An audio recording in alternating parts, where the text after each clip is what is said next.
हरे कृष्णा। हरे कृष्णा प्रभु जी। श्रीमद् भगवद गीता अध्याय संख्या 4 श्लोक संख्या 38 से लेके और 42 तक। आज कोशिश करेंगे कि सारे श्लोक हो जाएं। 38वां श्लोक पढ़ता हूँ। ना हि ज्ञानेन सदृशं पवित्रमिह विद्यते तत्स्वयं योग संसिद्धं कालेन आत्मनि विदन्ति।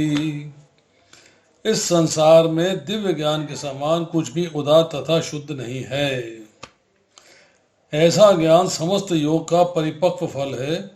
जो व्यक्ति भक्ति में सिद्ध हो जाता है वह यथा समय अपने अंतर में इस ज्ञान का आस्वादन करता है, एंजॉय करता है। आस्वादन means he enjoys it, enjoys this knowledge. जब हम दिव्य ज्ञान की बात करते हैं तो हमारा प्रयोजन आध्यात्मिक ज्ञान से होता है। निसंदेह दिव्य ज्ञान के समान कुछ भी उदात्त तथा शुद्ध नहीं है। अज्ञान ही हमारे बंधन का कारण है और ज्ञान हमारी मुक्ति का। ये लाइन सबसे इंपॉर्टेंट है इस श्लोक में। अज्ञान हमारे बंधन का कारण है, क्योंकि अज्ञान है तो हमें भगवान का ज्ञान नहीं है, हमें जीव का ज्ञान नहीं है, हमें प्रकृति का ज्ञान नहीं है, हमें कर्म का ज्ञान नहीं है, हमें काल का ज्ञान नहीं है। उस ज्ञान के ना होने से हम लोग जो है भौतिक प्रकृति के जाल में फंसे रहते हैं और अपनी इंद्र तृप्ति के लिए कार्य करते हैं, जिससे हम बंधन में बंधते जाते हैं। पर जब ज्ञान प्राप्त हो जाता है, ये दिव्य ज्ञान जिसकी बात भगवान कर रहे हैं, जब ये ज्ञान प्राप्त हो जाता है तब हमको समझ में आ जाता है कि हमारे जीवन का लक्ष्य क्या है और हमें भौतिक संसार में रहना है या आध्यात्मिक संसार में रहना है। तो तब ये ज्ञान जो है हमारी मुक्ति का कारण बन जाता है। ये ज्ञान भक्ति का परिपक्व फल है। अब हम कहते हैं कि ज्ञान के द्वारा भक्ति होती है। अब कहते हैं भक्ति जो है उसका परिपक्व फल है, ये ज्ञान है। तो दो चीज़ें कंट्राडिक्टरी हो गई ना, कंट्रास्ट हो गया।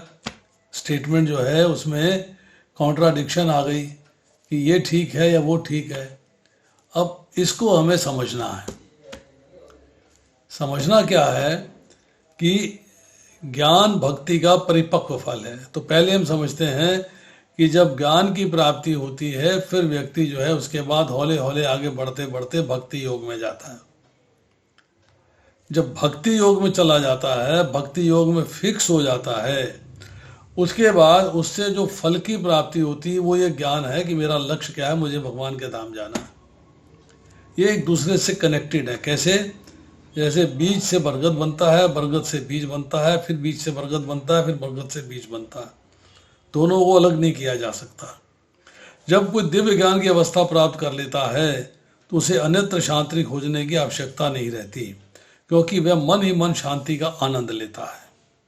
क्योंकि अब वो कृष्णा कॉन्शियसनेस को एंजॉय करना शुरू कर देता है। दूसरे शब्दों में ज्ञान तथा शांति का पर्यावसान कृष्ण भावनामृत में होता है। मतलब आपको जब ज्ञान प्राप्त हुआ, उसके बाद आपने जो है ज्ञान प्राप्त करके शांति प्राप्त हुई, और शांति प्राप्त होके आपको समझ में आ गया कि कृष्ण भावनामृत ही सही मार्ग है जिसमें मुझे चलना चाहिए। तो भगवद गीता के संदेश की यही परिणति है।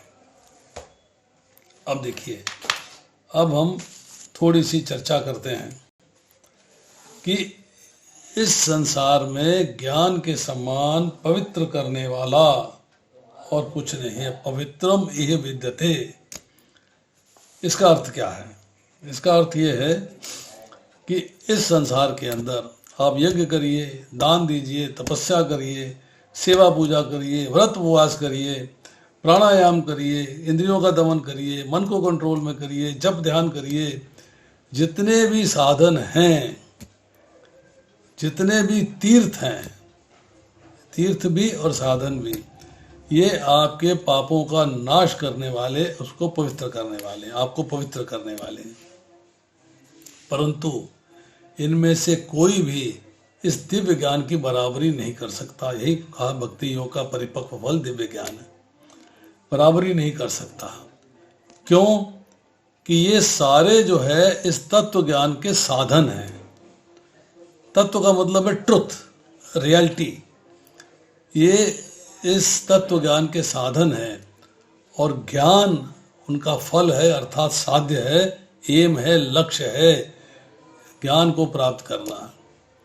अब चूंकि ये सारे साधन ज्ञान की उत्पत्ति में सहायक हैं, इसलिए इनको पवित्र माना जाता है।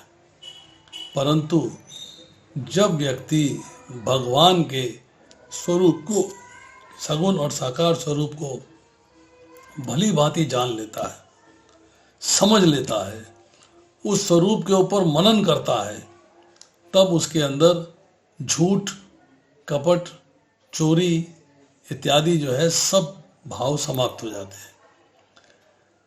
राग, द्वेष, हर्ष, शोक, अहंता, ममता, ये सब विकार और सारे अज्ञान का सर्वथा अभाव हो जाता है। Now you are released of all this things. और किसका भाव बनता है? भगवान का। आपके मन, इंद्रियां, बुद्धि सब पवित्र हो जाते हैं इस ज्ञान के द्वारा, जैसे ज्ञान प्राप्त होता है। अब आती है श्लोक संख्या 39। श्रद्धावान लभते ज्ञानम तत्पर संयत इंद्रिय ज्ञानम लब्धवा पराम शांतिम अचिरे नधिगच्छति। कि जो दिव्य ज्ञान में समर्पित है, जो दिव्य ज्ञान में समर्पित है, जिसने इंद्रियों को वश में कर लिया है, वह इस ज्ञान को प्राप्त करने का अधिकारी है और इसे प्राप्त करते ही तुरंत आध्यात्मिक शांति को प्राप्त होता है। यहां बताया कि आपकी इस ज्ञान को प्राप्त करने की योग्यता क्या है, आपकी योग्यता क्या है, इसके बारे में चर्चा हुई है कि आपको इंद्रियों को वश में करना है। जैसे पीछे भी चर्चा आई थी कि आपके इस संसार के अंदर रहने का कारण है इंद्र तृप्ति, और संसार से छूटने का तरीका है इंद्र निग्रह। 30वें श्लोक में चर्चा आ रही थी। परपट में लिखते हैं प्रभुपाद कि विभिन्न प्रकार के यज्ञों की उपयुक्त व्याख्या से देखा जाता है इन सबका एक ही उद्देश्य है, वह है इंद्रियों का निग्रह, जिससे कि आप इस संसार के बंधन से छुटकारा पाते हो। अब तात्पर्य में लिखते हैं श्रील प्रभुपाद, श्री कृष्ण में दृढ़ विश्वास रखने वाला व्यक्ति ही इस तरह का कृष्ण भावना भावित ज्ञान प्राप्त कर सकता है। वही पुरुष श्रद्धावान कहलाता है, जो यह सोचता है कि कृष्ण भावना भावित होकर कर्म करने से परम सिद्धि की प्राप्ति हो सकती है। ये श्रद्धा भक्ति के द्वारा तथा हरे कृष्ण कृष्ण कृष्ण हरे हरे, हरे राम राम राम हरे हरे मंत्र के जाप द्वारा प्राप्त की जाती है, क्योंकि इससे हृदय की सारी भौतिक मलिनता दूर हो जाती है। इसके अतिरिक्त मनुष्य को चाहिए कि अपनी इंद्रियों पर संयम रखे। जो व्यक्ति कृष्ण के प्रति श्रद्धावान है, जो इंद्रियों को संयमित रखता है, वे शीघ्र ही कृष्ण भावनामृत में पूर्णता प्राप्त करता है। अब श्रद्धा का अर्थ समझना है। श्रद्धा क्या है? श्रद्धा दो प्रकार की होती है, एक स्वाभाविकी, एक बलादुत्पादिता। स्वाभाविकी का मतलब है पूर्व जन्म के साधु संग से, भगवान की कृपा से, भगवान की कृपा से शास्त्रों में आपका स्वाभाविक विश्वास हो जाता है, नेचुरल फेथ। बलादुत्पादिका है कि आपके पूर्ण संस्कारों में श्रद्धा नहीं थी, शास्त्र के ज्ञान से रहित थे, परंतु दूसरे के आचरण को देख के या अपनी कुल परंपरा से या डिवोटी एसोसिएशन से या प्रीचिंग से आप में श्रद्धा डेवलप हुई है। अब इस श्रद्धा के डेवलप होने के बाद हमें क्या समझना है, वो इम्पोर्टेंट पॉइंट है।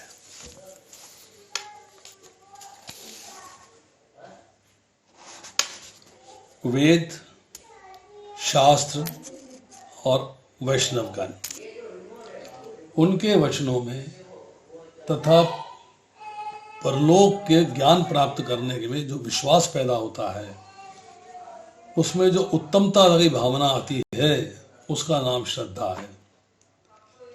और श्रद्धावान व्यक्ति के पास जाके आप उपदेश प्राप्त करते हो, जिससे कि आपसे कहा जा रहा है कि जो हमने 34वें श्लोक में चर्चा करी, 34वें श्लोक में हमने पढ़ा कि तद विद्धि प्रणिपातेन परिप्रश्नेन सेवया।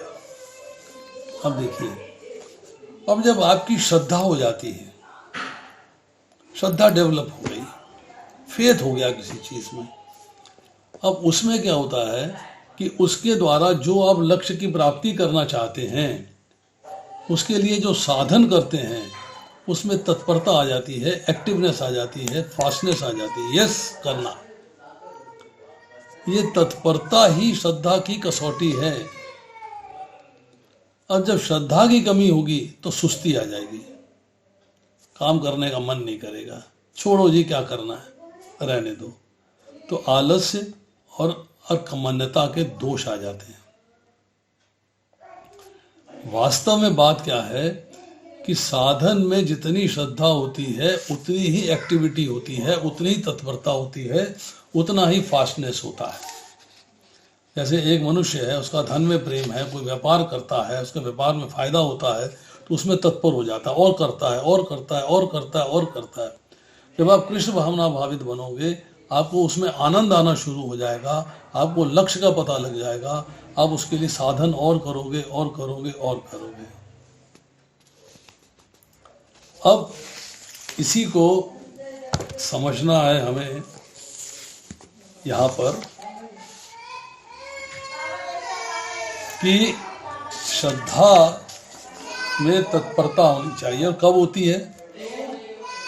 जब इंद्रियां संयत होती हैं, इंद्रिय भोग की इच्छा समाप्त हो जाती है, सांसारिक भोगों की इच्छा की समाप्ति हो जाती है।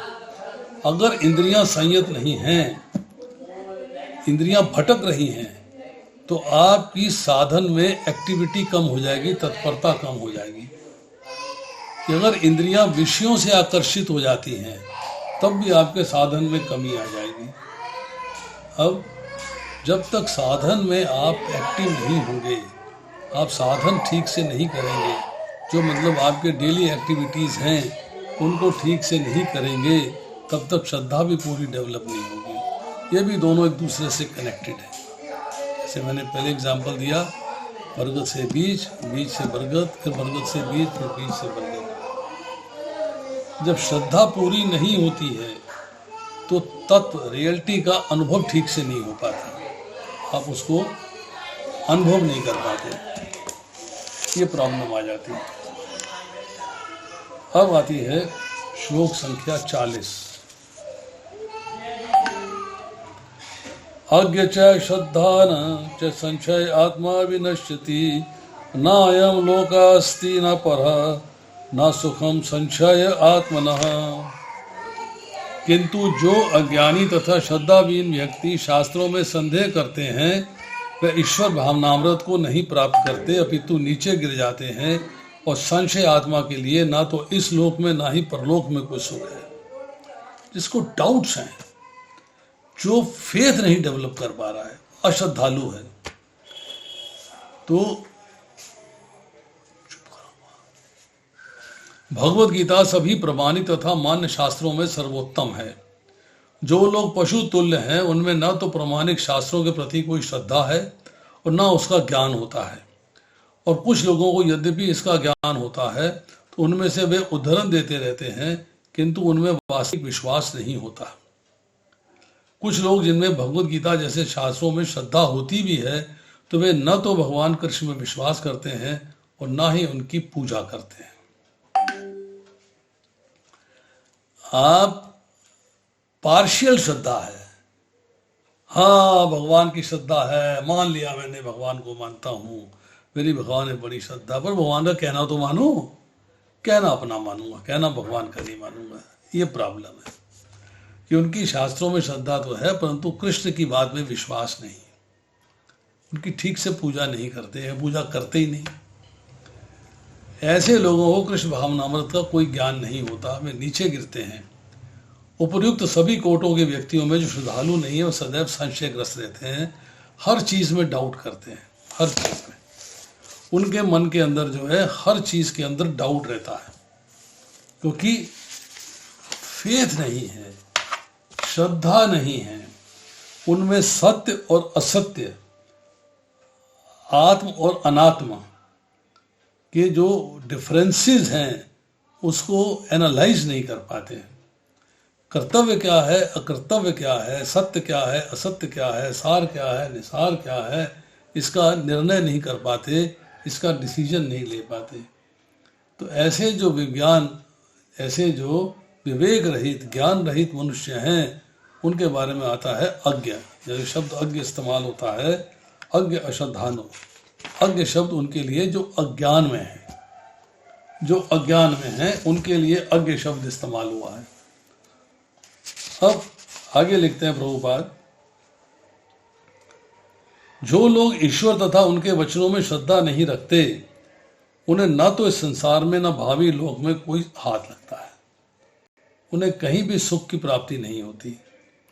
अतः मनुष्य को चाहिए कि श्रद्धा भाव से शास्त्रों के सिद्धांतों का पालन करे और ज्ञान प्राप्त करे। तो पहला स्टेप है श्रद्धा भाव। श्रद्धा भाव से आपको शास्त्रों का ज्ञान प्राप्त करना है। इसी ज्ञान से मनुष्य आध्यात्मिक ज्ञान के दिव्य पद पर पहुंच सकता है। तो दिव्य ज्ञान प्राप्त करने के लिए सबसे पहली बात है श्रद्धा। श्रद्धा के लेवल पे आना पड़ेगा। दूसरे शब्दों में आध्यात्मिक उत्थान में संशयग्रस्त मनुष्यों को कोई स्थान नहीं मिलता। अतः मनुष्य को चाहिए कि परंपरा से चले आ रहे महान आचार्यों के पद चिन्हों का अनुसरण करें और सफलता प्राप्त करें। फॉलो व्हाट गुरु परंपरा में जो आपके सीनियर्स हैं आपको ज्ञान देते हैं, उसको फॉलो करना है। अपने मनोधर्म से कोई ज्ञान प्राप्त नहीं करना है, फिर बाएं दाएं से कोई चीज नहीं करनी है। जो काम करना है वो परंपरा से ज्ञान प्राप्त करके उसके अनुसार करना है। अब आती है चर्चा श्लोक संख्या 41 की। योग संन्यस्त कर्माणं ज्ञान सच्छिन्न संशयम् आत्मवंतम न कर्माणि निबंधनन्ति धनंजय। जो व्यक्ति अपने कर्म फलों का परित्याग करते हुए भक्ति करता है, जिसके संशय दिव्य ज्ञान द्वारा विनष्ट हो चुके होते हैं, वही वास्तव में आत्मपरायण है। हे धनंजय, वह कर्मों के बंधन से नहीं बंधता। कर्मों के बंधन का मतलब है कर्म और उनके फल, उस बंधन में नहीं बंधता वो। क्यों? वो भक्ति कर रहा है और कर्म के फल का परित्याग कर दिया। जो मनुष्य भगवत गीता की शिक्षा का उसी रूप में पालन करता है जिस रूप में भगवान कृष्ण ने दी थी, तो वह दिव्य ज्ञान की कृपा से समस्त संशयों से मुक्त हो जाता है। पूर्णतः कृष्ण भावना होने के कारण उसे श्री भगवान के अंश रूप में अपने स्वरूप का ज्ञान पहले ही हो जाता है। अतः निसंदेह वे कर्म बंधन से मुक्त है। कर्म बंधन से मुक्ति का अर्थ यह है कि अब आपको भगवान के धाम की प्राप्ति होगी, क्योंकि कर्मों के बंधन से मुक्त हुए तो कर्म के फलों के बंधन से भी मुक्त हो गए। अब यहाँ चर्चा कर रहे हैं कि कर्म के फलों का परित्याग करते हुए भक्ति को करना। आपके कर्म के फलों को परित्याग कर देना है। उनको आपने मांगना नहीं है कि मुझे कर्म फल मिल जाए, क्योंकि मांगोगे तो भोगने के लिए शरीर चाहिए और हमको शरीर की प्राप्ति नहीं करनी। अब आती है चर्चा कि विवेक ज्ञान के द्वारा सारे संशयों का नाश कर देना। ईश्वर है या नहीं है, कैसा है, परलोक है या नहीं है, यदि है तो कैसे है, कहाँ है, ये शरीर, इंद्रियां, मन और बुद्धि, ये आत्मा या आत्मा से भिन्न है, जड़ है या चेतन है, ये सारी चर्चाएं जो है डाउट क्रिएट करती हैं आम आदमी के मन में। तो इन सब डाउट्स को रिमूव करना है। इन सब शंकाओं का जो समाधान है वो किससे होगा? ज्ञान के द्वारा। विवेक ज्ञान, बुद्धि को जागृत करके, आर्ट ऑफ डिस्क्रिमिनेशन को यूज करके निश्चय कर लेना, विवेचन कर लेना कि यस, मेरे किसी विषय में संशय नहीं होना चाहिए। और अब जो है आप आत्मा में, आत्मपरायण का अर्थ क्या है कि आप जिनके मन, जिनकी इंद्रियां अपने वश में किए हुए हैं, उनके अपने काबू में हैं, वो मनुष्य के लिए आत्मपरायण शब्द हुआ है। अब वो जो है शरीर में आनंद प्राप्त ना करके आत्मा में आनंद प्राप्त करता है। अब आती है श्लोक संख्या 42। तस्माद् अज्ञान संभूतम हृदस्थ ज्ञान असिना आत्मना छित्वा एनम संशयम योगम अतिष्ठ उत्तिष्ठ भारत। अतएव तुम्हारे हृदय में अज्ञान के कारण जो संशय उठे हैं उन्हें ज्ञान रूपी शस्त्र से काट डालो। हे भारत, तुम योग से समन्वित होकर खड़े हो और युद्ध करो। अब जो ज्ञान की चर्चा आ रही है, उस ज्ञान के द्वारा आपको अपने सारे संशयों को काटना है। आपको कोई संशय नहीं रखना है अपने मन के अंदर किसी प्रकार का। तुम्हारे मन के अंदर जो आया था, पाप हो जाएगा, स्त्रियां दूषित हो जाएंगी, वर्ण संकर संतानें उत्पन्न होंगी, उसके बाद तुमने कहा मेरे लिए जो श्रेष्ठ हो मुझे बताइए, वहाँ भी संशय आ रहा है। जब भगवान की शिष्यता स्वीकार कर ली है, फिर तुम कहते हो मैं युद्ध नहीं करूँगा, युद्ध नहीं करूँगा। तो यहाँ पर जो है अर्जुन जो है ये भगवान के सामने एकदम जिसे कहते हैं ना, बौना होके बैठा हुआ है कि मुझे कुछ नहीं पता, आप बताओ, आप बताओ, आप गाइड करो कि मुझे क्या करना चाहिए। You tell me the right track, you tell me the right path कि व्हाट शुड आई डू।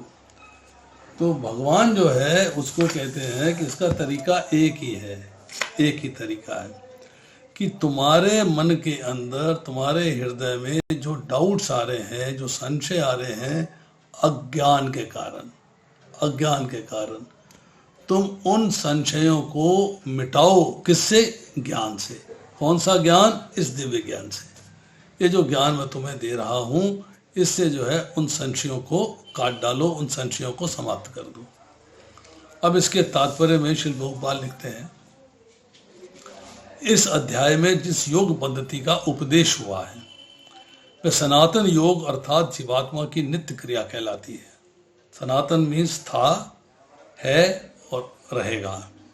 योग मीन्स भगवान से जोड़ने का सिस्टम, फॉर्मेट, क्रिया। पहले भी यही थी, आज भी वही है और कल भी वही रहेगी। इस योग में दो तरह के यज्ञ कर्म किए जाते हैं। एक तो द्रव्य का यज्ञ और दूसरे आत्मज्ञान यज्ञ जो विशुद्ध आध्यात्मिक कर्म है, मतलब अकर्म। यदि आत्म साक्षात्कार के लिए द्रव्य यज्ञ नहीं किया जाता तो ऐसा यज्ञ भौतिक बन जाता है। मतलब आप यज्ञ को आध्यात्मिक बनाना चाहते हैं या भौतिक बनाना चाहते हैं। किंतु जब कोई आध्यात्मिक उद्देश्य या भक्ति से ऐसा यज्ञ करता है तो पूर्ण यज्ञ होता है। भक्ति के अंदर श्रवणम, कीर्तनम, विष्णु स्मरणम, पाद सेवनम, अर्चनम, वंदनम, दास्यम, साख्य, आत्म निवेदनम, ये सारी विधियों को करना है। तो आप जो है, जो आप यज्ञ कर रहे हो, यज्ञ क्या मतलब? इन विधियों के द्वारा अपने आप को भगवान से जोड़ना, ये यज्ञ हो गया। आध्यात्मिक क्रियाएं भी दो प्रकार की होती हैं, आत्मभूत अर्थात अपने स्वरूप को समझना, और श्री भगवान विषयक सत्य, भगवान की सेवा करनी।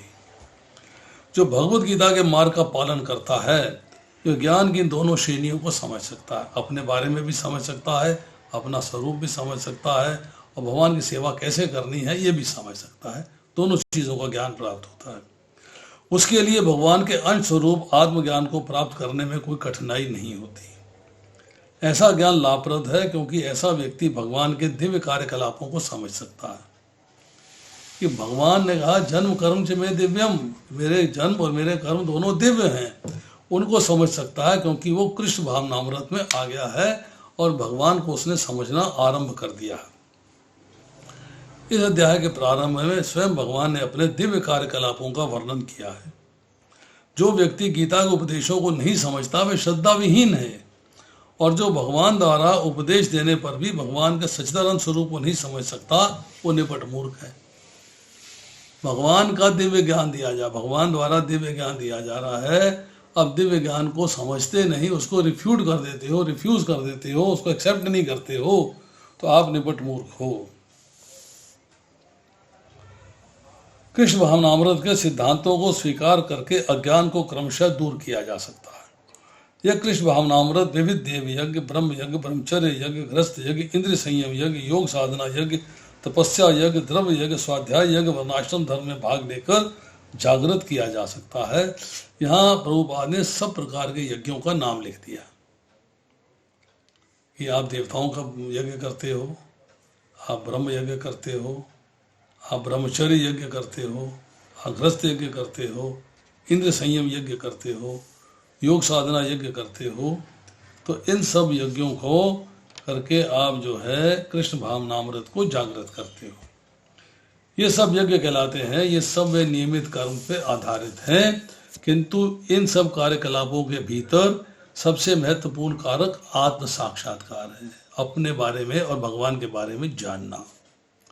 जो इस उद्देश्य को खोज लेता है वही भगवत गीता का वास्तविक पाठक है। किंतु जो कृष्ण को प्रमाण नहीं समझता, मानता वे नीचे गिर जाता है। अतः मनुष्य को चाहिए कि वह सेवा तथा समर्पण समेत किसी प्रमाणिक गुरु के निर्देशन में भगवत गीता या अन्य किसी शास्त्र का अध्ययन करे। प्रमाणिक गुरु के निर्देशन में, प्रमाणिक गुरु अनंत काल से चली आने वाली परंपरा में होता है और वह परमेश्वर के उन उपदेशों से तनिक भी विपत नहीं होता जिन्होंने लाखों वर्ष पूर्व सूर्यदेव को दिया था। एक सिस्टम आपने अडॉप्ट किया कि मुझे इस मार्ग में चलना। गीता जी अपना ऑडियो ऑफ करिए।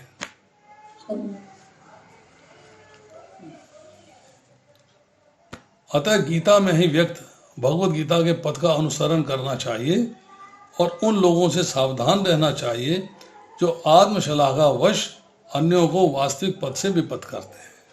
बहुत सारे बोलने वाले हैं, बहुत सारे बताने वाले हैं, बहुत सारे सुनाने वाले हैं, परंतु क्या परंपरा में है, ये बात ध्यान दीजिएगा। भगवान निश्चित रूप से परम पुरुष हैं, उनके कार्यकलाप दिव्य हैं। जो इसे समझता है कि भगवत गीता का पारायण शुभारंभ करते समय ही मुक्त होता है। मतलब आपको मुक्ति मिलेगी जब आप जो है भगवत गीता को समझ लेंगे और उसके बताए हुए मार्ग पर चलेंगे।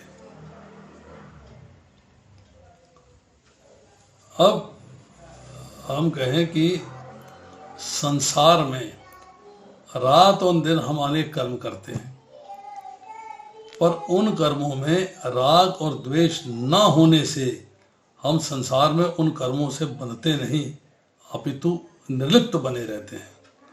और जिन कर्मों में हमारी अटैचमेंट है और द्वेष है, घृणा है और हमारा कर्मों के साथ संबंध जुड़ जाता है, हम कर्मों को अपना मान लेते हैं, करने वाला भी अपने को मान लेते हैं, तो हम जो है कर्मों के बंधन में बंध जाते हैं।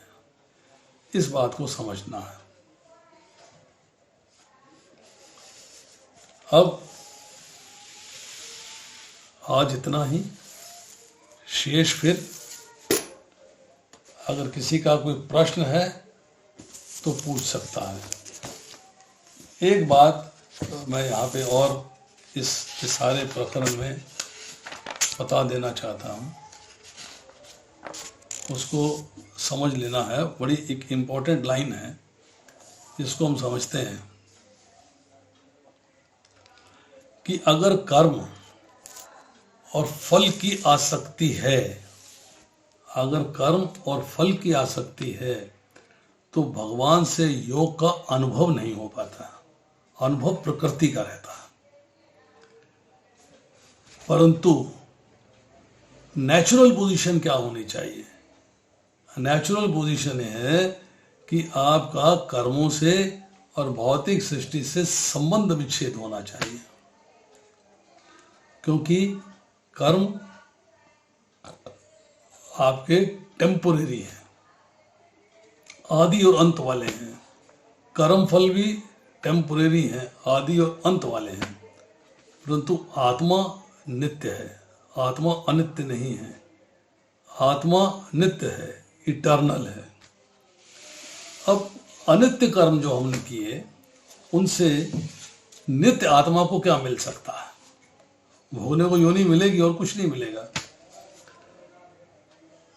आत्मा को अपने कर्मों के फलस्वरूप योनि भोगना एक कष्टदायक स्थिति है। It is not a favourable thing. स्थिति जो है कष्टदायक है। तो अपने स्वरूप को, आत्मा को कर्मों के द्वारा कुछ पाना नहीं है, बेसिकली लॉस है, क्योंकि कर्म फल भोगने पड़ रहे हैं। तो इसको जो है कर्म मीमांसा के अंदर कर्म विज्ञान कहा गया है। पर जब आप इस कर्म विज्ञान को समझ लेते हैं कि मेरा बंधन किस वजह से है, मेरा बंधन है कर्म फल की वजह से, और कर्म फल है कर्म की वजह से, और कौन से फल की वजह से है? इंद्र तृप्ति के लिए किए गए कर्म, अपने आनंद के लिए किए गए कर्म, अपने संतोष के लिए किए गए कर्म। तो जब जो है इनका आपको अनुभव हो जाता है, समझ में आ जाती है बात, एक्सपीरियंस हो जाता है, तब आप जो है इनसे संबंध विच्छेद करने का प्रयास करते हो। Yes, I must get rid of it. मुझे इससे संबंध विच्छेद करना है। मतलब कर्मों के द्वारा सुख की प्राप्ति की आसक्ति हौले हौले हौले हौले समाप्त हो जाती है। और जब वो आसक्ति समाप्त होती है तो भगवान के साथ अपना स्वाभाविक नेचुरल जो नित्य संबंध है, इटर्नल रिलेशनशिप है, वो एस्टैब्लिश होनी शुरू हो जाती है। इसको योग विज्ञान कहते हैं, अर्थात भगवान के साथ जुड़ने का विज्ञान। इसको योग विज्ञान कहा जाता है। अब योग विज्ञान का अनुभव होना मतलब अपने को भगवान के साथ जोड़ना। क्यों जोड़ना है, कैसे जोड़ना है, किस लिए जोड़ना है, कब जोड़ना है, जब ये सारा ज्ञान प्राप्त हो जाता है तो आप जो है सिद्ध हो जाते हैं, संसिद्धम आ जाती है कि आप जो है अब योग के साथ जुड़ना शुरू हो गए। अब जो तत्व ज्ञान, जो रियलिटी, जो ट्रुथ हमने 37वें श्लोक में पढ़ा कि उससे जो है संपूर्ण कर्म भस्म हो जाते हैं। इससे पवित्र करने वाला साधन कोई नहीं। इस बात को समझना है। हरे कृष्णा।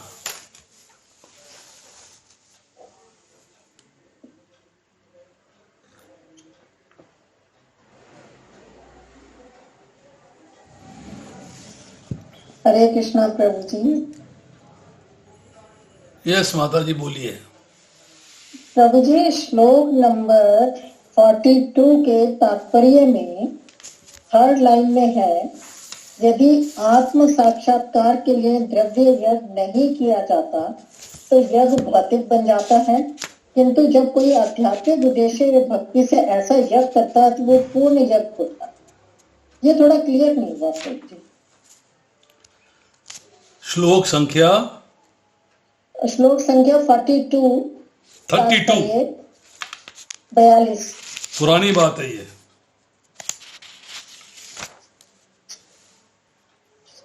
हाँ जी प्रभु जी।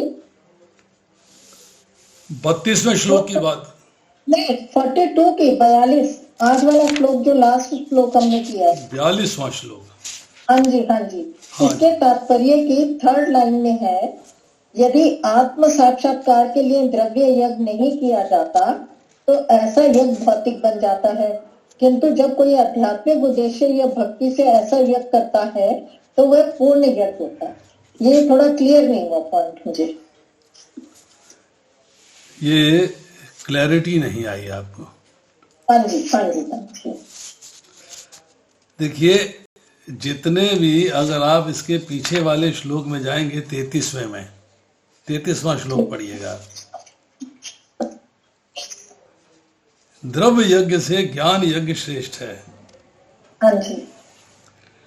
तो यहाँ पे जितने भी यज्ञों की पहले चर्चा हुई है उन सब को भगवान ने एक ही शब्द में समा दिया, द्रव्य यज्ञ। ठीक है। वो द्रव्य यज्ञ मीन्स कि इन सब यज्ञों के द्वारा आपने अपने आप को भगवान से जोड़ना है। ठीक है। अब आप ये यज्ञ के द्वारा भगवान के साथ जब जुड़ते हैं तो आपको जो है उसके अंदर ज्ञान की प्राप्ति होनी चाहिए। और ज्ञान क्या है? आत्म साक्षात्कार, कि मैं क्यों कर रहा हूं यज्ञ, ये किस लिए कर रहा हूं, भगवान के लिए। अब भगवान कौन है, मेरा भगवान के साथ संबंध क्यों है, क्या है, किस लिए है, कैसे निभाना चाहिए, क्या मैं ठीक मार्ग पे चल रहा हूं कि नहीं चल रहा हूं, मैं कौन हूं। मतलब जो आत्म साक्षात्कार है, यज्ञ करते समय आपके मन के अंदर ये प्रश्न उठने चाहिए, भाव उठने चाहिए और ये ज्ञान की प्राप्ति होनी चाहिए। तो आप जो है आत्म साक्षात्कार का अर्थ है आत्म साक्षात्कार का ज्ञान। यज्ञ करते हुए आपके मन के अंदर ये भाव उठे कि आपने ज्ञान की प्राप्ति करी, पर अगर आपने उसके अंदर ज्ञान की प्राप्ति नहीं करी है, यज्ञ को मैकेनिकली किया है या अपने इंद्र तृप्ति के लिए किया है या देवताओं से कुछ सम्मान पाने के लिए किया है, कुछ सम्मान पाने के लिए, कुछ वर पाने के लिए किया है, तो यज्ञ जो है भगवान के साथ न जुड़ के वो देवताओं के साथ जुड़ेगा, आपकी भौतिक सुख ऐश्वर्य के साथ जुड़ेगा, भौतिक प्रकृति के साथ जुड़ेगा, तो भौतिक हो जाएगा। अच्छा, ठीक है। वो यज्ञ भौतिक हो गया, भगवान से नहीं जोड़ा ना आपने। हाँ जी, हाँ जी। अब किंतु जब कोई आध्यात्मिक उद्देश्य क्या है कि मैं भगवान का दास हूं और मुझे भगवान को प्राप्त करना है, ठीक है। अब मैं यज्ञ उसके लिए करना चाहता हूँ, उसके लिए मुझे अपने आप को ऐसा प्रोसेस अडॉप्ट करना है कि मैं अपने आप को भगवान के साथ जोड़ सकूं। तो यहाँ लिखा जा रहा है किंतु जब कोई आध्यात्मिक उद्देश्य या भक्ति से ऐसा यज्ञ करता है, मतलब भगवान की सेवा करते हुए ऐसा प्रोसेस अडॉप्ट करता है जिससे वो अपने आप को भगवान से जोड़ लेता है, तो उस यज्ञ को पूर्ण कहा जाता है। तो प्रभु जी, इसका मतलब शॉर्ट में हम इसको ऐसे ले सकते हैं कि अगर हम भगवान के प्रसन्नता के लिए, भगवान को पाने के लिए यज्ञ करते हैं तो वो यज्ञ पूर्ण यज्ञ होता है, और अगर हम अपने इंद्रिय तृप्ति के लिए करते हैं या देवताओं से कुछ मांगने के लिए करते हैं तो वो भौतिक यज्ञ हो जाता है। इसी तरीके से देखिए मैं आपको बताता हूँ, एक सिंपल लाइन में समझाता हूँ। हाँ जी। आप अकर्म कर रही हैं, ठीक है। अकर्म करना एक यज्ञ है, अपने आप को भगवान से जोड़ रही हैं आप, ठीक है। आप कार्य केवल भगवान के लिए कर रही हैं, ठीक है। पर कार्य भगवान के लिए करते हुए आपके मन के अंदर एक सूक्ष्म डिजायर उत्पन्न हो गई इंद्र सुख की, तो फिर वो भौतिक बन जाएगा, तो यज्ञ जो है भौतिक बन जाएगा। हाँ जी, ठीक है, ठीक है, ठीक है। और अगर आप अकर्म कर रही हैं, भगवान से जोड़ने के लिए प्रोसेस कर रही हैं, और आपके मन के अंदर एक सूक्ष्म डिजायर आ गई दूसरे का अहित करने की, ठीक है। दूसरे को नुकसान पहुंचाने की, हाँ तो जी, वो हाँ जी, प्रोसेस हाँ जो आपका है वो विकर्म हो भौतिक जाएगा, विकर्म हो जाएगा। हाँ, क्लियर हो गया प्रभु जी। हरे कृष्णा, थैंक यू प्रभु जी, थैंक यू। चलिए संदीप शर्मा प्रभु। हरे कृष्णा प्रभु जी, दंडवत प्रणाम। कहिए स्वामी। मेरा क्वेश्चन ये है, कल आपने मुझे बताया कि जो अद्वैत गदाधर है वो साक्षात राधा रानी है, ठीक है, लेकिन हम ये भी जानते हैं कि चैतन्य महाप्रभु जो थे वो कृष्ण और राधा का कॉम्बिनेशन थे। अगर वो कॉम्बिनेशन थे तो फिर गदाधर के रूप में राधा रानी को क्यों अवतरित होना पड़ा? ये आपने जब वहां दर्शन किए तो उनसे क्यों नहीं पूछा ये सवाल? प्रभु जी, वहां तो सब लोग भाग रहे थे, वो कृष्णा भक्ति में बह रहे थे, वहां पूछने का अवसर नहीं था। देखिए एक बात बताएं आपको, याद रखिएगा, जहां से बंधन होता है वहीं से खुलता है। अच्छा, रस्सी यहाँ बांधी है तो यहाँ से नहीं खुलेगी, यहीं से खुलेगी। वहां डाउट हुआ है तो वहीं क्लियर करना चाहिए था। और शिक्षा गुरु तो आपको माना है वो अलग बात है मैं उसको डिनाई नहीं कर रहा हूं। देखिए ऐसा है कि जो राधा जी का सम्मिलित रूप क्या है ये बता दीजिए मुझे आप, जो आपने भी उत्तर मेरे को दिया।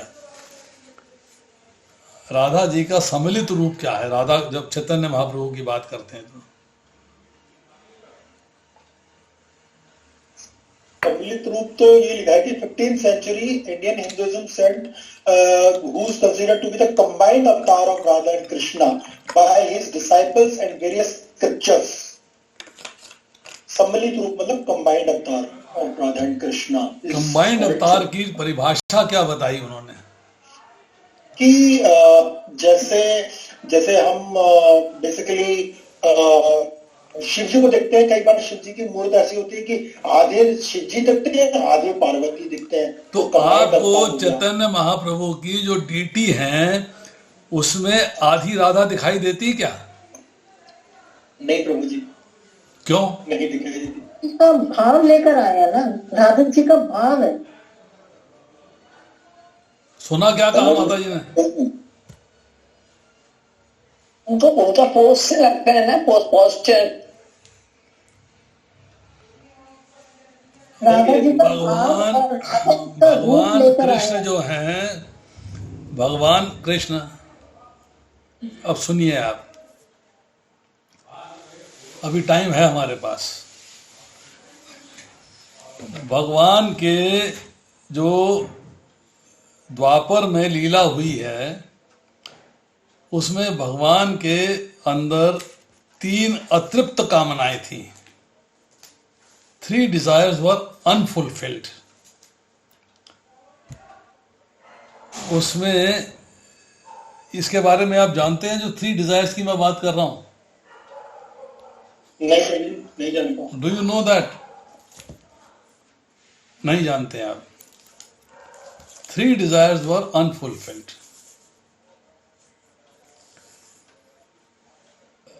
राधा रानी का प्रेम कैसा है,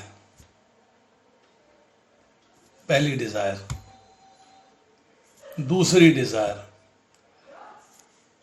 राधा रानी मेरे से प्रेम करके किस तरह का आनंद प्राप्त करती है, ये तीसरी डिजायर है। और दूसरी डिजायर थी कि मेरी सुंदरता कितनी है, मैं कितना हैंडसम हूं, कितना ब्यूटीफुल हूं। ये 3 चीजों का ज्ञान भगवान प्राप्त करना चाहते हैं। उनके मन में बड़ी भावना है कि I want to know this.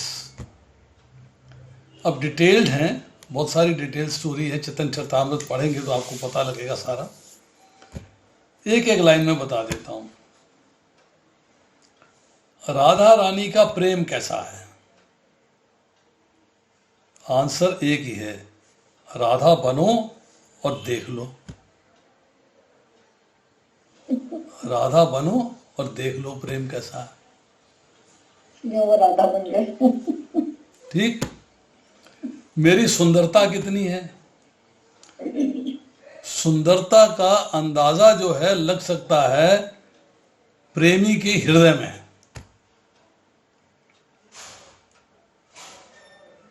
अगर आप जो है पत्नी की सुंदरता देखना चाहते हैं तो आपके हृदय में जो उसके प्रति प्रेम है उससे आप उसको सुंदरता आपको दिखेगी, कितनी सुंदर है कितनी नहीं है। तो जब भगवान कृष्ण चाहते हैं जानना कि मेरी सुंदरता कितनी है, तो भैया अपने प्रेमिका जो है उसके हृदय में देखो।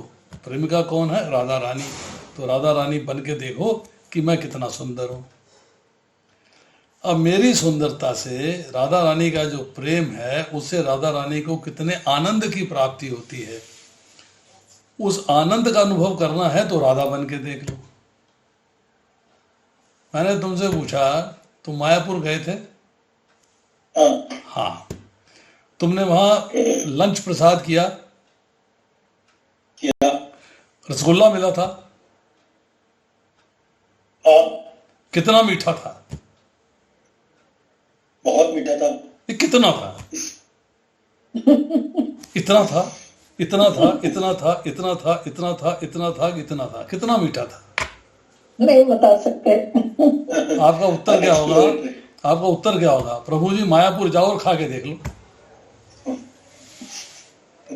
भाई कितना मीठा था, आई कांट एक्सप्लेन। अगर आपको उसकी मिठास जाननी है तो मायापुर जाओ, लंच खाओ वहां पे और मीठा देख लो कितना। तो भगवान कृष्ण से भाई आपको जानना है कि राधा आपके प्रेम से कितना आनंद प्राप्त करती है, तो आप राधा बन के देख लो। पर चैतन्य महाप्रभु राधा नहीं बने। राधा बनते तो स्त्री बन जाते।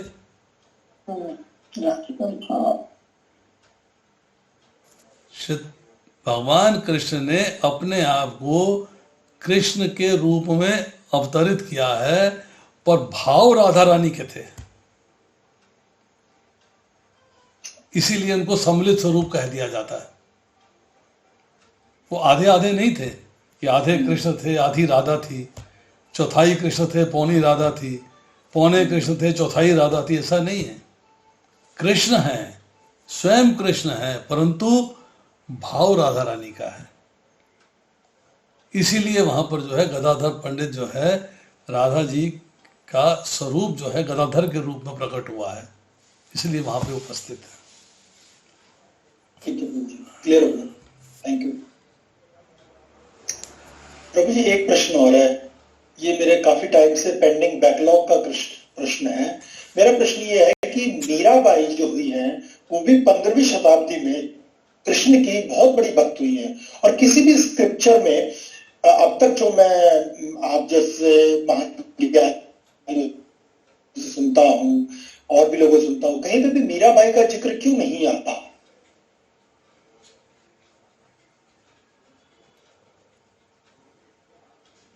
बड़ा वैलिड क्वेश्चन है, बहुत वैलिड क्वेश्चन है, बहुत उत्तम क्वेश्चन है। आप जगन्नाथपुरी गए क्या? नहीं प्रभु जी, लेकिन इच्छा रखता हूँ। अभी तक नहीं गए? अभी नहीं गया, लेकिन अगली ट्रिप बनाऊंगा। भगवान का धाम है, पर जगन्नाथपुरी की चर्चा जो है, भगवान का धाम द्वारका भी है, तो द्वारका में क्यों नहीं होती?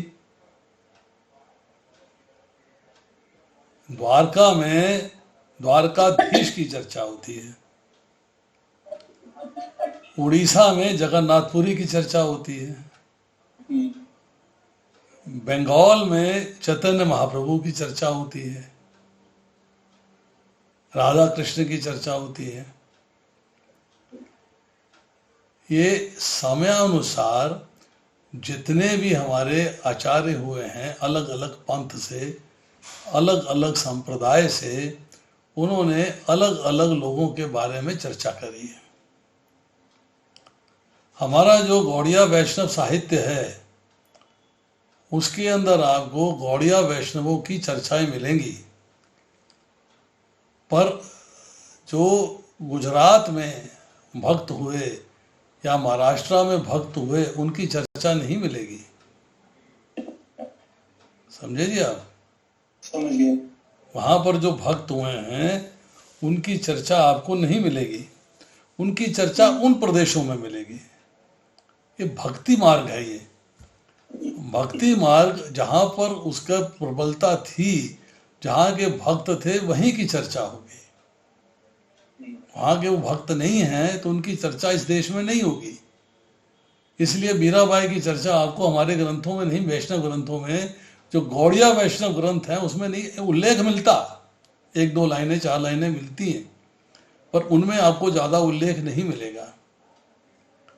अब रैदास हैं, भगवान के भक्त थे। अगर आपने कभी ग्रंथ साहब पढ़ा है? नहीं प्रभु जी। अभी आप मुझे टाइम दीजिएगा तो मैं आपको ग्रंथ साहब के अंदर से बताऊंगा कि भगवान के नामों की कितनी बार चर्चा हुई है, पर हम उनको स्वीकार नहीं करते। वो भगवान के नामों की चर्चा करते हुए भी वो भगवान के निराकार स्वरूप की आराधना करते हैं, तो हम उसको रिफ्यूट करते हैं, हम उसको नहीं मानते हैं। तो वो भी तो भगवान के भक्त थे, ठीक है, निर्गुण निराकार भगवान की भक्ति कर रहे हैं, साकार नहीं मान रहे, पर थे तो पहुंचे हुए। तो उनकी चर्चा हमारे ग्रंथों में नहीं है, क्योंकि हम जो है भगवान के सगुण और साकार रूप की चर्चा करते हैं।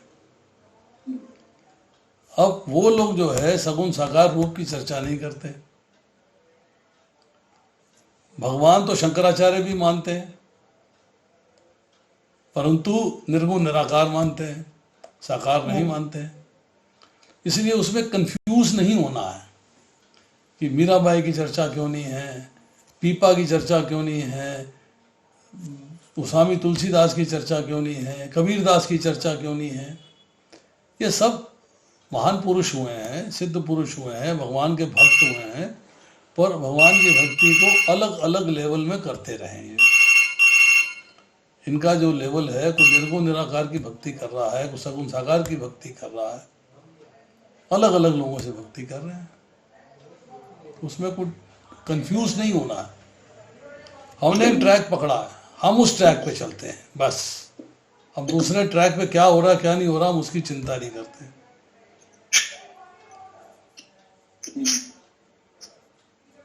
उर्मिल माता जी कुछ कहना चाहती हैं। हरे कृष्ण प्रभु जी, दंडवत प्रणाम। अभी मायापुर में मेरे प्रश्न नहीं पूछे, लेकिन मैंने आपका बहुत गुणगान किया। वहां पे नाम निष्ठा प्रभु जी के सामने आपका इंट्रोडक्शन दिया और ये बताया कि मैं आपके सानिध्य में कुछ ज्ञान अर्जित करने की कोशिश कर रहा हूँ। बड़े खुश हुए वो। किससे व्हाट्सएप किया? नाम निष्ठा प्रभु, इस्कॉन मैंगलोर प्रेसिडेंट, नाम निष्ठा दास, NND। ऐसा है कि हम आपको एक बात और बता देते हैं, सब लोगों को पता होना चाहिए। आप गए हो, मैंने आपसे एक हिंट दिया था कि आप गलत रास्ते जा रहे हो। मैं नाम निष्ठा प्रभु को जानता हूं। इस्कॉन के अंदर डिविजन्स हो चुके हैं। एक वो इस्कॉन है जिसको हम GBC के माध्यम से जानते हैं, मायापुर में, मायापुर के माध्यम से जानते हैं। हमारा हेडक्वार्टर वेस्ट का है लॉस एंजलिस में और ईस्ट का है मायापुर धाम में। ये हम जानते हैं, जिसको कि हम प्रॉपर तरीके से फॉलो करते हैं और वैष्णव आचार्यों को फॉलो करते हैं। एक इस्कॉन वो बन गया है जिनको इस्कॉन से टूट गया है। वो हम गुरु परंपरा के अंदर जो प्रेजेंट गुरु हैं उनको गुरु स्वीकार करते हैं। एक प्रश्न करता हूं, अलादली माता जी आप किसकी शिष्य हैं? मुझे लोकनाथ महाराज। लोकनाथ महाराज की। शांति प्रदा माता जी आप किसकी शिष्य हैं? हिज होलीनेस गोपाल कृष्ण गोस्वामी महाराज की। ठीक है। भृगुनंदन दास प्रभु आप किसके शिष्य हैं?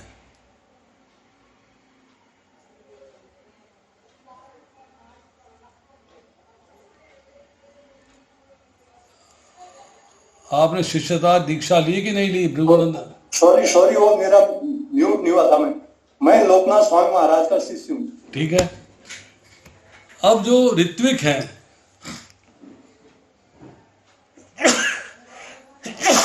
सॉरी, जो इस्कॉन से टूट गया है, वो इनमें से किसी को गुरु नहीं मानते। ना तो लोकनाथ महाराज को मानेंगे, ना वो गोपाल कृष्ण गोस्वामी को मानेंगे, ना जयपताका महाराज को मानेंगे, ना कृतु महाराज को मानेंगे, ना भक्ति चारू महाराज को मानेंगे, ना नवीन्द्र महाराज को मानेंगे। वो कहते हैं हमारे गुरु केवल प्रभुपाद हैं, बस। तो इसको कहते हैं ऋत्विक फिलॉसफी। नाम निष्ठा दास जो है ऋत्विक फिलॉसफी का प्रोपेगेटर है। उसका जुड़ाव जो है इस्कॉन बेंगलोर के उस टेम्पल से है जो कि सबसे बड़ा टेम्पल है बेंगलोर का। हम उनके साथ एसोसिएट नहीं करते, हमारा उनके साथ एसोसिएशन नहीं है। We don't associate with them. नियम कायदे कानून सब प्रभुपाद के बताए फॉलो करते हैं, परंतु एक कॉन्फ्लिक्ट पैदा करते हैं कि प्रभुपाद ही फाइनल गुरु हैं, बाकी कोई गुरु नहीं है। हम कहते हैं प्रभुपाद तक पहुंचने के लिए हमें गुरु चाहिए। वो गुरु मेरे गुरु हैं हिज होलीनेस गोपाल कृष्ण गोस्वामी महाराज। मैंने उनको धारण किया। मैं भी तो डॉक्टर हूँ, एनालाइज कर सकता हूँ। मैं इस्कॉन बेंगलोर को फॉलो कर सकता था, मैं नाम निष्ठा को जानता हूँ, पर मैं उसको फॉलो नहीं करता। आप उनके साथ गए क्योंकि आपने इंटरनेट पे कहीं मैसेज देख लिया, किसी ने आपको फॉरवर्ड कर दिया, आप चलो मेरे दर्शन हो जाएं। हम नहीं जाते। प्रभु जी माफी चाहूंगा, लेकिन यहाँ पे मैं एक बात आपकी मुझे गलत लग रही है कि वो डायरेक्ट प्रभुपाद को करते हैं, क्योंकि मैंने 3-4 साल से उनको देखा है डायरेक्ट कनेक्टेड, रेगुलर कनेक्शन में नहीं, लेकिन थोड़ा थोड़ा।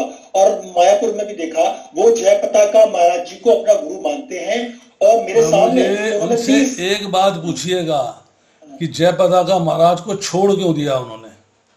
शिष्य उनके थे। अच्छा। जो इस्कॉन बेंगलोर के हैं, चंचलपति प्रभु हैं या जो उनके इंचार्ज हैं, सब शिष्य जय पताका महाराज के थे। क्यों छोड़ दिया जय पताका महाराज को? क्यों उनको बीच में से निकाल के सीधा प्रभुपाद से लिंक कर लिया? पता नहीं प्रभु जी, मैं तो इसमें नहीं पढ़ना चाहता, लेकिन मैं आपको बता रहा था। इसलिए हम उनको फॉलो नहीं करते, एसोसिएट नहीं करते। समझ गया, थैंक यू। हम उनको एसोसिएट नहीं करते। तो प्रभु जी, ये पता कैसे लगता है कि कौन सा इस्कॉन जो है वो ठीक फॉलो कर रहा है और कौन सा इस्कॉन ठीक फॉलो नहीं कर रहा है? देखिए माता जी, ऐसा है कि ये फिलॉसफी है, ये आपको पढ़नी पड़ेगी और समझनी पड़ेगी। इसको इसे एक लाइन में नहीं समझाया जा सकता। This can not be explained in one line. मैं आपको एक छोटा सा उदाहरण देता हूं। मेरे को एक ऑफिस में जाके एक उसके मालिक से मिलना है, तो रिसेप्शनिस्ट मेरी अपॉइंटमेंट फिक्स करेगी मैनेजर के साथ, और मैनेजर अपॉइंटमेंट फिक्स करेगा बॉस के साथ। डायरेक्ट मैं बॉस के पास नहीं जा सकता, डायरेक्ट स्वामी के पास नहीं जा सकता। somebody has to be a media in between। Prabhupada के पास भी पहुंचने के लिए हम अभी इतने समर्थ नहीं हैं, तो हमको किसी की हेल्प चाहिए, और हेल्प चाहिए जिससे हम रोजमर्रा की बातें डिस्कस कर सकें, रोजमर्रा की चर्चा कर सकें, उसको हम गुरु धारण करें, उसके निर्देश में चलें, और हम प्रभुपाद तक पहुंचते हैं, फिर प्रभुपाद से परंपरा तक पहुंचते हैं। इसलिए हम जो है, जो लाइव गुरु है, लाइव गुरु, उसको जो है फॉलो करते हैं। उनका क्या कंसेप्ट हो गया, ग्रंथ साहब ही जो है फाइनल गुरु है, इसके बाद कोई गुरु नहीं है, फिनिश कर दिया। प्रभुपाद ही फाइनल गुरु है, इसके बाद कोई गुरु नहीं है, सब फिनिश कर दिए। हम उसे स्वीकार नहीं करते। ये पूरी फिलॉसफी है, इसके ऊपर बुक्स हैं। I can coat you the book. मैं आपको व्हाट्सएप पे मैसेजेस दे सकता हूँ। I got so much with me, तो होने के बावजूद मैं उसको फॉलो नहीं करता। तो मैंने स्टडी किया है व्हाट इज देयर, क्योंकि मैं जो है एनालिटिकल हूँ। मैंने स्टडी किया है, मैंने गुड़गांव में प्रचार किया है, और मतलब आज सोच नहीं सकते 2003 से लेके 2023 तक 20 साल में मैंने कितना काम गुड़गांव में किया। और गुड़गांव में ही इस्कॉन बेंगलोर भी है, वृंदावन घुसते ही अक्षय पात्र है। हम नहीं फॉलो करते उसको। राधा कृष्ण है अक्षय पात्र में, आप राधा कृष्ण को रिफ्यूट नहीं कर सकते। दर्शन करने जा सकते हो, पर उनके भक्तों के साथ एसोसिएट नहीं करते हम लोग। कभी साल 2 साल में एक बार निकलेंगे उधर से, तो राधा कृष्ण के दर्शन कर लेंगे। बड़ी सुंदर डीटीज हैं। छोटा सा मंदिर, अब तो बड़ा मंदिर बन रहा है, उसकी बात हम नहीं कर रहे हैं, पर छोटी डीटीज हैं, दर्शन कर लिए हमने, but you don't associate with them. आपको अच्छा लगता है आप करिए। होता क्या, हम आपको एक बात और बता दें, ग्रेजुअल कोर्स ऑफ टाइम में मैं अगर गुड़गांव में आता हूं तो मेरे को एसोसिएशन मिलती है भक्तों की, और जैसे ही भक्तों को पता लगेगा कि आप उस फिलॉसफी को फॉलो करते हैं, तो आपका एसोसिएशन बंद हो जाएगा। कोई आपके साथ बात नहीं करेगा। Nobody will talk to you. वो आपको अवॉइड करेंगे। He is not in our party. ये जो है हमारी पार्टी में नहीं है, वो आपको अवॉइड करेंगे। आप मंदिर आइए, दर्शन करिए, कथा सुनिए, ठीक है, पर आपके साथ भक्तों का एसोसिएशन समाप्त हो जाएगा। और फिर ग्रेजुअली भक्ति में डाउनफॉल आता है, अब भक्ति में नहीं बढ़ पाएंगे आगे। प्रभु जी, जो वृंदावन में कॉमन जो है ना, वहां पर सब लोग यही मानते हैं, जो हमारा इस्कॉन मंदिर है और जो ये अक्षय पात्र है ना, लोग इसको एक ही समझते हैं। उनको लगता है कोई डिफरेंस नहीं है, क्योंकि अक्षय पात्र जो मंदिर है उसमें भी झने झने प्रभुपाद जी की फोटो लगी होती है, जैसा कि आप बता रहे हैं, डिटेल्स बड़े सुंदर है। तो उनको ये डिफरेंस ही नहीं पता कि एक्चुअली जो गुरु वाला डिफरेंस है, ये मेन डिफरेंस है दोनों के अंदर।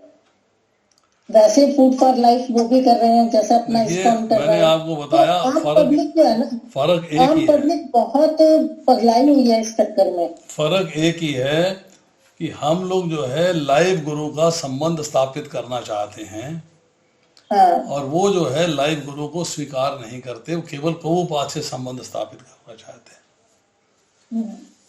प्रिंसिपल इसका सारे मतलब वही उन लोग को दीक्षा कैसे होता है प्रभु जी?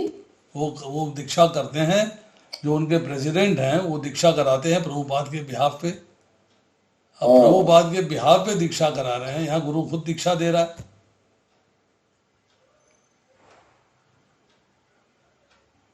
तो उस प्रिंसिपल्स को हम फॉलो नहीं करते, उनके साथ हम एसोसिएट भी नहीं करते।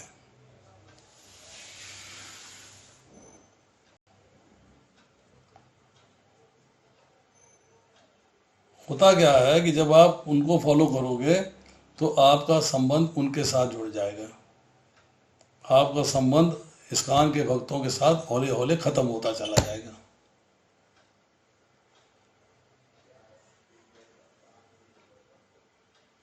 हरे कृष्णा प्रभु जी, मैं बोलूं कुछ?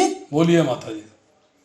प्रभु जी, ये हमारे यहाँ गुड़गांव 43 सेक्टर में हरे कृष्णा मंदिर है, बिल्कुल यही वाले रूल्स और सारे फोटो वगैरह वही फॉलो होते हैं, वही सब कुछ प्लानिंग है सारा। देखिए, आपने मेरी बात सुनी नहीं।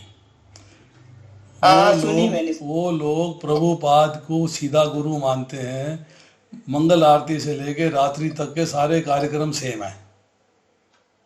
हाँ जी, गुरु पूजा भी सेम है, प्रभुपाद पूजा भी सेम है, राधा कृष्ण पूजा भी सेम है, मंगल आरती भी सेम है, दक्षिण आरती भी सेम है, सब कुछ प्रभुपाद का है।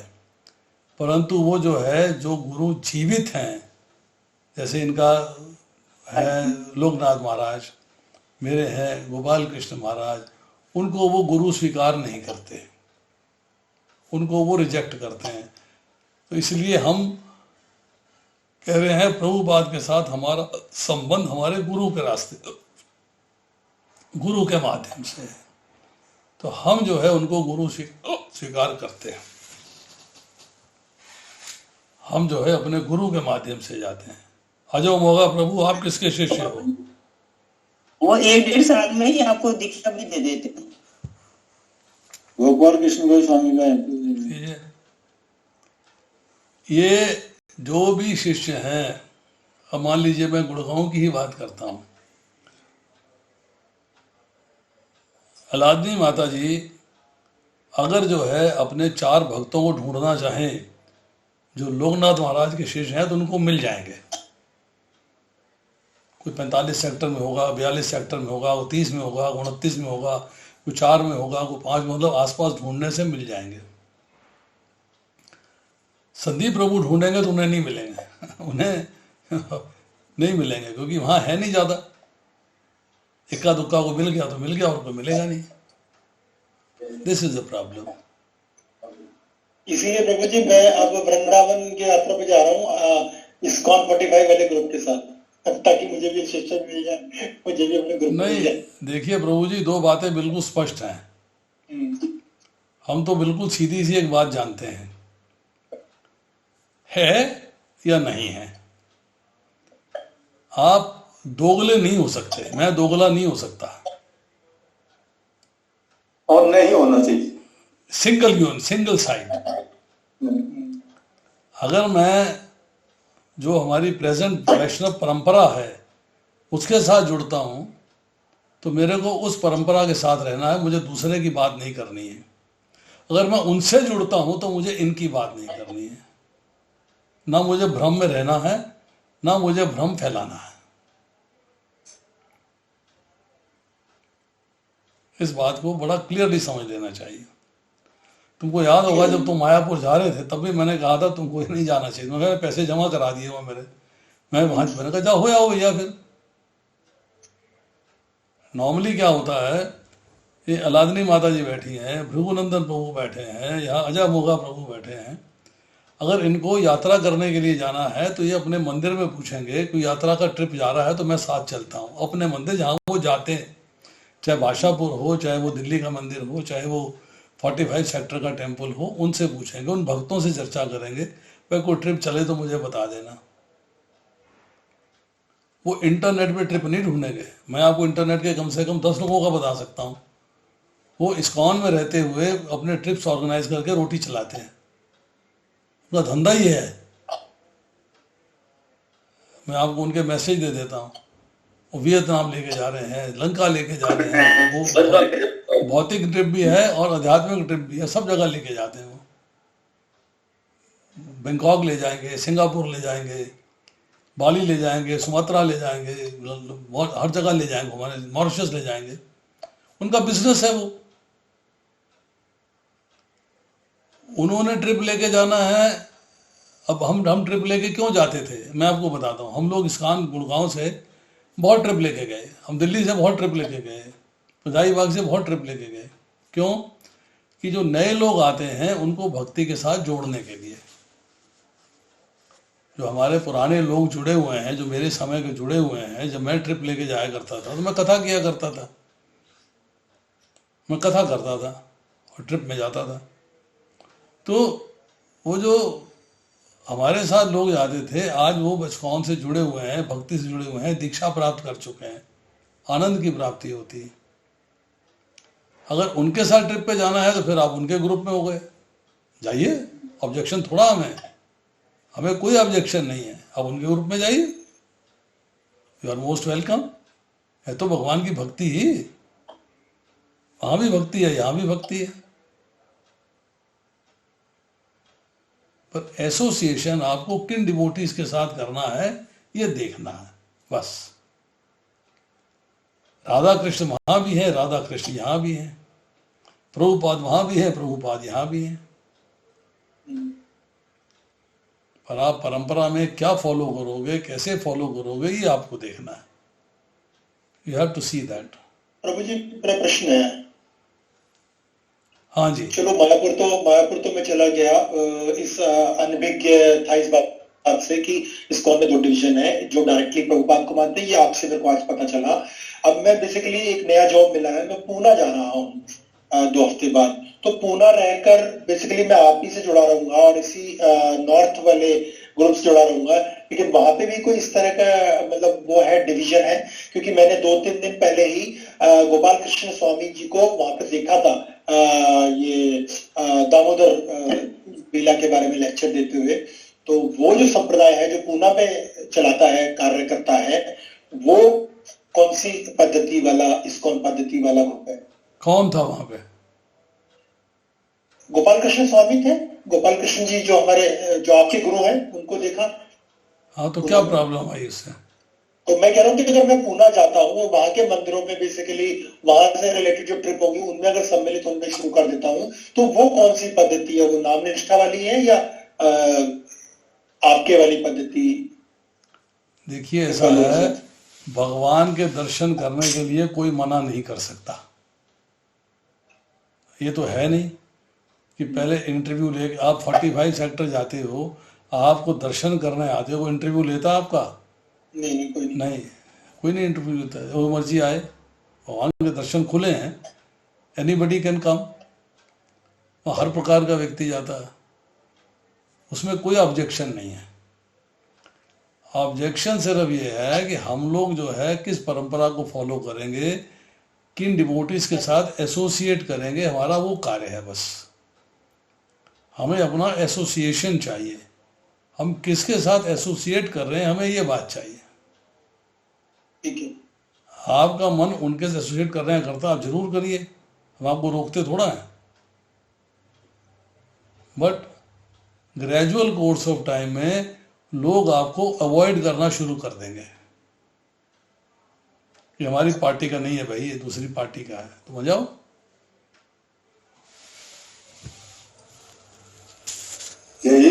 ये प्रभु जी कह रहे हैं कि मैं पूना ज्वाइन कर रहा हूँ। अगर पूना हडपसर में जो मेन मंदिर है या पूना के 2-3 मंदिर है, उनको पता चलेगा कि ये बेंगलोर इस्कॉन से बिलोंग करें या उनके संपर्क में है, तो वैसे ये इनको अवॉइड कर लेंगे। प्रभु जी ये क्वेश्चन है मेरा, ये क्वेश्चन है वो अगर जब उनको पता चलेगा कि ये बेंगलोर से अटैच हैं, तो वैसे ऑटोमेटिकली वो अवॉइड कर लेंगे। नहीं, अगर अब मैं बता रहा हूँ आपको क्या होगा, कोई ना कोई भक्त इनसे कह देगा, कभी मजाक में कह देगा, वैसे कह देगा, अरे भाई तुम इस्कॉन बेंगलोर को फॉलो करते हो, तो इस्कॉन बेंगलोर है ना गुड़गांव में, वहां जाया करो। नहीं समझे आप? कोई कह देगा आपसे। ये तो मुझे, मेरा भाव क्या है, मुझे वो देखना है। मैं यहाँ 40 साल से जुड़ा हुआ हूँ, मुझे अच्छे तरीके से मालूम है। मैं आपको बताता हूँ कि अगर मैं 40 साल के अंदर, जैसे इस्कॉन बेंगलोर अलग हुआ, छोटा सा था, अगर मैं इस्कॉन बेंगलोर ज्वाइन कर लेता, मैं बड़ी ऊंची पोजीशन पे होता, मैं नहीं गया। मुझे पहले करेक्शन करना चाहूंगा, हम बेंगलोर की बात नहीं कर रहे, हमारी बात शुरू हुई थी मैंगलोर से। बेंगलोर की ब्रांच है।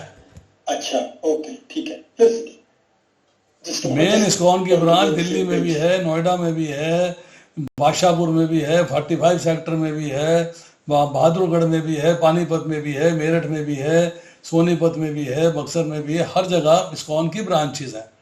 तो जो मैंगलोर है वो इस्कॉन बेंगलोर की ही ब्रांच है, उसी का एक्सटेंशन है। ठीक है।